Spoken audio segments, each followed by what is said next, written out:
Bonjour à tous, dans cette petite vidéo, nous allons revoir ensemble comment calculer des indicateurs dans un tableau de bord. Nous sommes ici chez Célio et nous allons calculer 13 indicateurs différents. Lorsque l'on vous communique le nombre d'entrées dans le point de vente et le nombre de transactions, vous pouvez calculer le taux de transformation par la formule suivante, nombre de transactions sur nombre d'entrées fois 100, soit pour nous 630 divisé par 3150, on obtient 20%, ce qui signifie simplement que lorsque 100 clients rentrent dans le magasin, alors il y en a 20 qui achètent. On nous communique le nombre d'articles vendus sur la période. Il est donc possible de calculer l'indice des ventes, qu'on appelle encore le panier article, par la formule suivante. Nombre d'articles vendus, 1197, divisé par nombre de transactions, donc de tickets de caisse, 630, en moyenne, un article, 9 par ticket de caisse. L'objectif de l'indice de vente était 1,8 articles. Il est donc possible de calculer le taux d'atteinte de l'objectif de vente par la formule suivante, le réel divisé par l'objectif. On arrive donc à 105,6%, ce qui veut dire que l'objectif a été dépassé, contrairement au mois précédent où nous étions à 97,7%. Puisque nous disposons de deux périodes, 2 mois successifs, il est possible de calculer une évolution par la formule suivante, valeur d'arrivée moins valeur de départ divisé par valeur de départ, soit une progression du nombre d'entrées de 10,5% et une progression du nombre de transactions de 12,5%.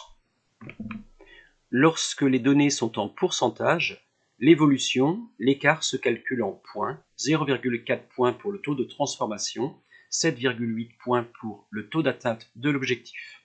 Pour terminer sur cette première partie, si nous devions réaliser un graphique d'évolution, il faut toujours choisir un graphique de type courbe. Deuxième série d'indicateurs, ceux à partir du chiffre d'affaires. On nous communique le chiffre d'affaires TTC du magasin d'Atlantis, ainsi que l'objectif. Il est donc possible de calculer le taux d'atteinte du chiffre d'affaires en faisant chiffre d'affaires réalisé divisé par l'objectif. Avec 123,75, l'objectif a donc été dépassé.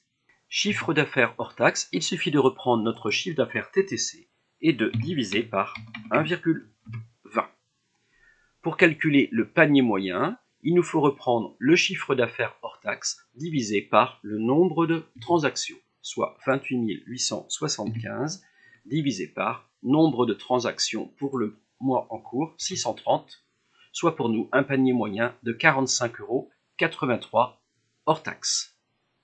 Pour calculer le même panier moyen en TTC, 45,83 fois 1,20, qu'il est possible de comparer à l'objectif fixé de 50 €, soit par division, 55 par rapport à 50, un taux d'atteinte de l'objectif de 110%. Enfin, l'enseigne dispose de 3 magasins sur la région nantaise. Il est intéressant de calculer la part de celui d'Atlantis par rapport au total de la façon suivante, Atlantis divisé par total, soit 42%. Cette fois, la représentation graphique d'une répartition correspond à un graphique de type secteur ou camembert. On retrouve ici le 42% pour le magasin d'Atlantis.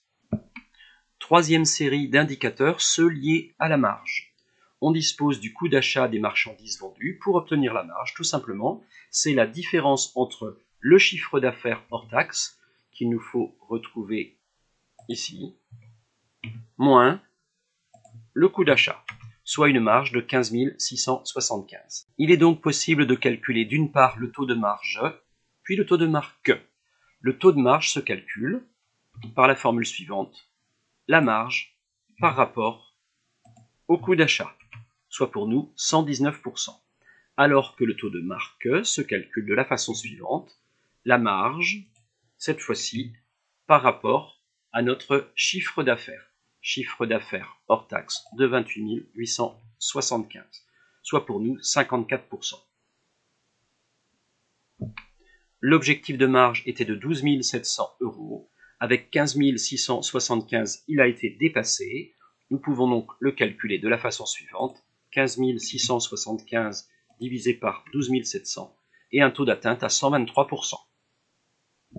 Enfin, le magasin emploie 5 salariés, il est donc possible de calculer un indicateur de productivité, celui par exemple du CA par salarié, de la façon suivante. Chiffre d'affaires réalisé, 28 875, divisé par l'effectif du magasin 5 personnes, soit 5 575 € pendant la période. Voilà, nous avons revu les principaux indicateurs que l'on vous demande à l'examen, le taux de transformation, l'indice des ventes, le taux d'atteinte d'un objectif quel qu'il soit, taux d'atteinte du CA par exemple, le chiffre d'affaires hors taxe, le panier moyen, la marge, le taux de marque et éventuellement des indicateurs de productivité. Vous retrouvez ici l'adresse mail sur l'Académie de Nantes ainsi que les 2 chaînes YouTube à disposition et pour vous aider 2 ouvrages, celui pour l'option entrepreneuriat ou bien un ouvrage d'exercice de gestion corrigé. Bon courage!